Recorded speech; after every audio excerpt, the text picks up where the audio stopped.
access that we mentioned, reasonable modifications of policies, practices, and procedures, the most integrated setting, effective communication, auxiliary aids, and services. And I just want to highlight a couple different areas here, but more particularly, I want to make sure that you know before anybody ever says no. I've worked with a lot of entities over the years that have a knee-jerk no reaction.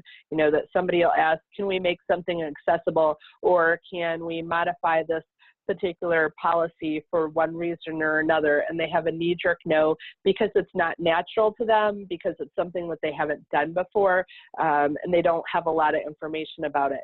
There are only 3 reasons under the Americans with Disabilities Act that you could legally say no, and these are them.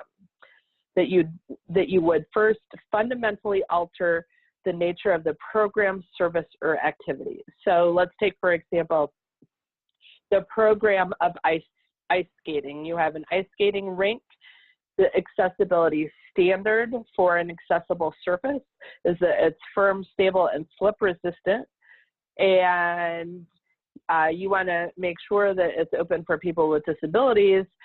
You cannot in any way, shape, or form apply the accessibility standard of firm, stable, and slip resistant to the program of ice skating. The whole nature of ice skating is slip sliding around on the ice. So in order to apply the accessibility standard, you would be fundamentally altering the nature of the program, service, or activity.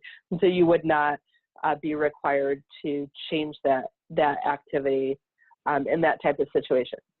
The second part of the defense is that it's a direct threat, or it's a safety or some type of risk management issue. And so you would go through and do the same type of risk management assessment that you would for any other type of circumstance. Does the nature of the request create a direct threat for the individual with disabilities or for other staff? So say, for example, I have a water park that has a water slide with 3 or 4 flights of stairs. It's not accessible. It's not required to be accessible under the accessibility standards. Somebody comes in, they have a mobility impairment, and staff volunteer to carry that person up those flights of stairs. That would not be required under the ADA because, one, carrying a person is specified in the ADA, that's not required. And 2, carrying a person would pose a risk to the safety of the individual with the disability and to those staff as well. So you would not be required to do that. And then the third defense is that it's an undue financial or administrative burden, meaning it's an excessive expense or administrative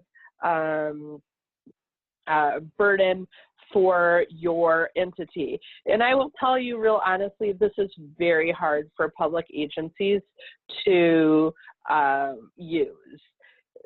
A lot of times I'll hear about requests for small programs, maybe a Saturday morning arts and crafts program, or a swim lesson, or a golf lesson, where somebody has requested either a sign language interpreter or one-on-one inclusion support.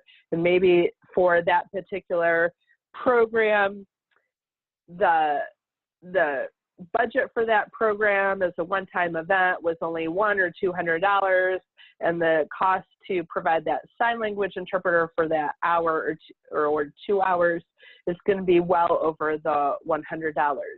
You cannot go back and claim that it was an undue financial burden for the program. If a complaint were filed against the public entity, the investigators would look at the budget for the entire public entity, not just that Saturday morning arts and crafts program.